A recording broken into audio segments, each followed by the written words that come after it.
You know what? I'm starting to like the Leafs. You guys were our first win on our 10-game win streak last season. If you guys could be that again, that would be awesome. Avs win over the Toronto Maple Leafs 6-3.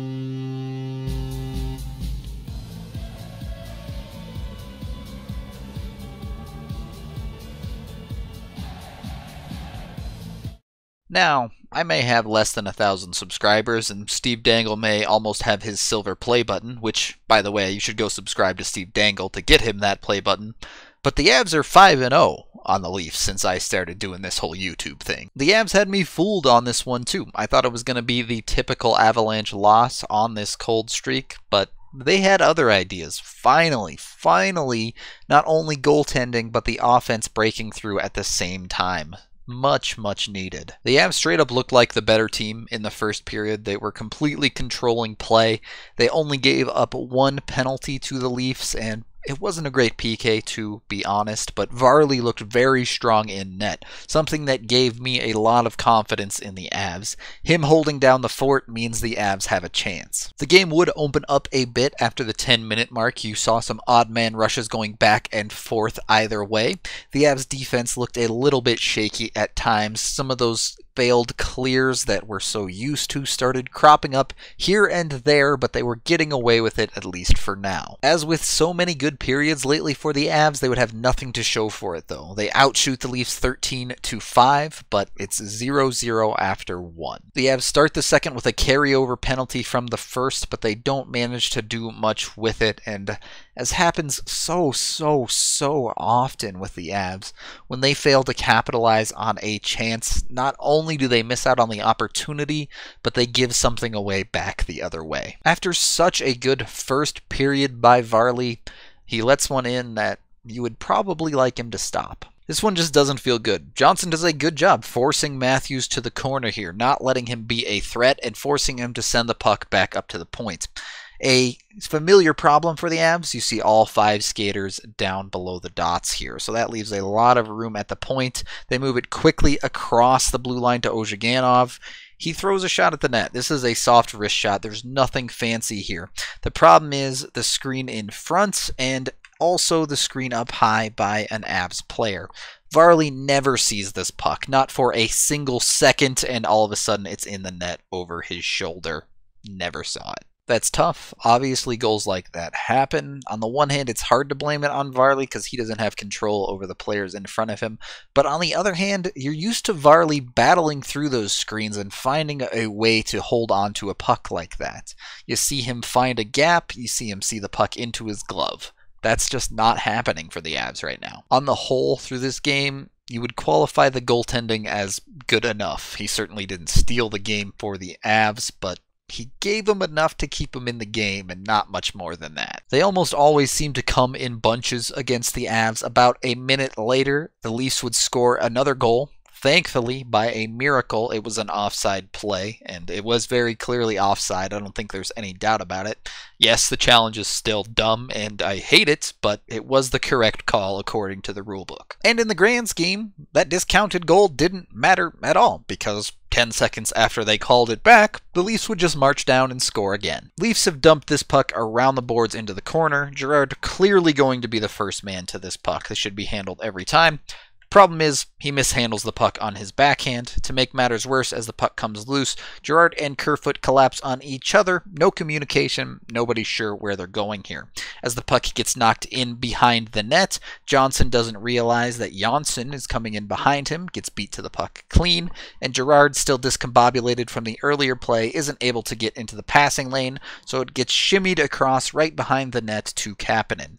Kerfoot, also not reacting to the play, slides out up into the slot, leaving a nice gap for Kapanen to slide into right next to the goal. Varley isn't able to seal off the post, and it's in the back of the net.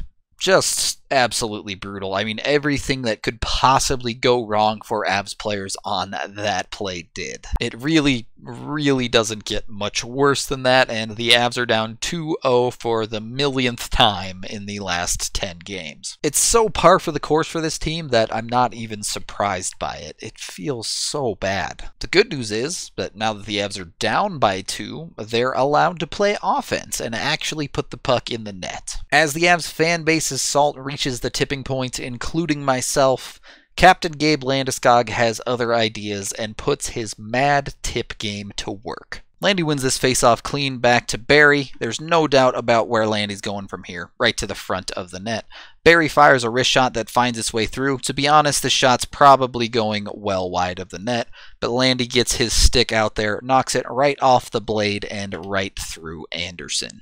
A great goal by Landy, one of the classic tips that have become a regularity for him this season, but to be honest, I wasn't convinced of anything at this point. It was just another illusion of a fake Avalanche comeback. And funnily enough, the Avs almost seem to feed off of their fan base's disbelief and saltiness. Not only did they play well, like they have in many of the previous games, but they actually finished their chances, and that's all the difference in the world. Kind of just a desperation keep-in by Landeskog, half-slapping this puck into the zone. It bounces up into the air off a stick and seems to be coming out, but the Leafs mishandle the puck, and then Rantanen picks Kadri clean here, forcing a turnover, and it's back the other way. You can see it's basically a 2-on-1 with McKinnon on the offside here, but the Avs have been overpassing a lot lately, and they know it. So Rantanen pulls the trigger. It's a perfect shot, far side, past Anderson. All right, fantastic. The top line is firing. We've come to expect this. They're usually able to pull out some goals for the Avs to keep them in games. This isn't uncommon. It's great to see them with a quick response, though. They get this done about halfway through the second period, so it's a tie game there, not waiting for the too little too late junk that we're used to. Back to tied, the game settles in a bit, and it settles in a way beneficial to the Avs. They are really controlling the second period. They outshoot the Leafs 18-8 during it, so clearly they look like the team in control. With about 7 minutes left in the period, Nikita Zadorov ends up taking a penalty, his second of the game. By the way, he's back in the lineup for the Avs, and despite the penalties, he still was a nice addition for the Avs, bringing some physicality that they desperately missed. The Avs have gotten the short end of the stick way too regularly when it comes to special teams recently. But tonight, that changed. Old man Carl steps up. As Marner circles back to the point, Carl is aggressive on that point, something we don't see from the Avs a lot on the PK. They usually get caught deep in their own zone. He throws a poke check out there and knocks it loose into the offensive zone. Now it's a race between him and Jake Gardiner. Gardiner mishandles this puck pretty badly, allowing Soderberg to sneak in and get his backhand on it. He even manages to create a little bit of space as he pushes the puck in towards the net. Gardiner hooks him all over the place here. You're going to see the ref want to call the penalty, but Soderberg doesn't need that power play. No, as he's falling down, walking in on Anderson, he rips this one up far side past him. A ridiculous goal. Short-handed, falling down while being hooked. That's the type of effort the Avs have been missing. They need that just won't be denied attitude. They're gonna put that puck in the back of the net no matter what style, and Soderberg absolutely brought it here. This is the first inkling that the Avs might be onto something here. They have top line scoring, they have depth scoring, and they're getting reasonable-ish goaltending. That's a winnable game. The Avs finish out the second, still in control, and for the first time in over 200 minutes of hockey, they have a lead, 3-2 after 2. Should be noted that that lead didn't come easy either, as the Avs hit a post in that period, bringing their total up to 36 bad ones. The third period started off great for the Avalanche as well. In fact, the Leafs wouldn't record a single shot for the first 6 minutes of the period. The problem is, that shot would come right at the 6-minute mark, and as always, the Avs seem to get punished for their mistakes, no matter what. Leafs on the breakout are going to stretch this pass out all the way up to the blue line to Mitch Marner. Marner's going to receive it in stride and step over that blue line, and you can see Barberio gets totally caught here. That was his side of the ice, and he's not only backpedaling away from Marner, he's totally beat up the boards. Barry almost does a decent job to recover for him as he's already turned around, but he can't close the distance on Marner. Marner walks in on Varley and roofs it over the shoulder. On the one hand, Barley's given up 3 goals on 15 shots. Not good. On the other, letting Marner walk in uncontested, also not good. Barbs did not have a great game. Certainly brought up some questions as Ryan Graves sat for this game despite his solid play. He's a rookie, so I understand the thinking behind it, but wouldn't be surprised to see him back for the next game over Barbs. So now we're back to tied. The Avs are clearly a desperate team at this point, but the Leafs are just straight up a good team. They are not going to be easy to beat. As the game progresses, something becomes clear. The Avs have changed up their depth lines. They've moved Soderberg up the lineup to play with Comfer and Wilson, and they've moved Kerfoot down the lineup to play with Calvert and Nieto. I don't love the Kerfoot, Calvert, Nieto line, but the Soderberg, Comfer, Wilson line was fantastic tonight. As both sides do everything they can to lock down the other team's top line, it's going to come down to that depth to make the difference, and the moves Bednar made pay off. Colin Wilson, in just his second game back, does a great job to win a battle 2-on-1 down low here. Comfer comes in to assist, ends up collecting this puck, coming around the far side of the net and finding Soderberg in the far circle. Soderberg knows what to do with it from here. He's just firing this one on net and it finds its way through. There is the big goal that the Avs have been missing in so many games recently. All it took was a player returning from injury and a lineup change to get it done. So pretty big difference there. So the Avs once again have the lead with about 8 minutes to play, and they do a good job of holding the fort. Varley has to come up solid a few times for them as the defense gets burned occasionally, but he shows up when he needs to, and for the most part the Avs hold things together. Shots end just 7-7 at the end of the third, so it's not like they were giving up a bunch to the Leafs. As time dwindles, the Leafs opt to be aggressive. They get an offensive zone faceoff with about 3 minutes left in the period and decide to pull Anderson. That backfires horribly, which is great. Calvert, with a massively long bank shot off of a Leafs player even, ends up into the empty net, and the Avs have a 2-goal lead. And finally, only at that moment can you start to believe that the Avs might actually win this game. And as a bonus, a minute later, Carl Soderberg gets to dump one into the empty net to complete his first ever hat trick.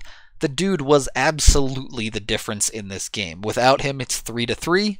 With him, it's 6-3. And the Avs finally come away with a win against a decent team. It has been a while. Dangle jinx, Rudo 3 luck, whatever you want to call it, I will take it all day. I don't think the defense was particularly good in this one, but the offense was so good that it made up for it, and the goaltending was just passable. That's all the Avs need to beat a good team. Just 1.5 of those 3 things, and they're in the game. It's really not that hard. Hopefully they can keep it going. The fact that they are still in a playoff spot despite their horrible skid they've been on means they've basically been given a second chance in this second half of the season. This win gets them off the slide legitimately. They need to start stringing a few wins together. Even if they don't go for 10 in a row, a couple of wins here could go a long way. The season doesn't get any easier from here. They finish up this road trip, and then it's a lot of divisional games. 4-point games are the most important in the league, and given the Avs' position, there's even more weight behind them. Avs would also add another post in the third period, just for record keeping. The Avs never make it easy, but if this is the beginning of righting the ship, they might just be okay. That is the end of this game video review. Thank you for watching, and as always, a special thank you to all of my contributors on PayPal and Patreon. If you want to join the list of names you see up here on screen, there will be links in the description of the video. As always, when we play Leafs, if you somehow don't know who Steve Dangle is, which you definitely should know, go check out his videos as well. He's the guy who basically invented vlogging about hockey games, so yeah, he's pretty good at this. I'm Rudo3, and I'm still undefeated against Dangle, baby.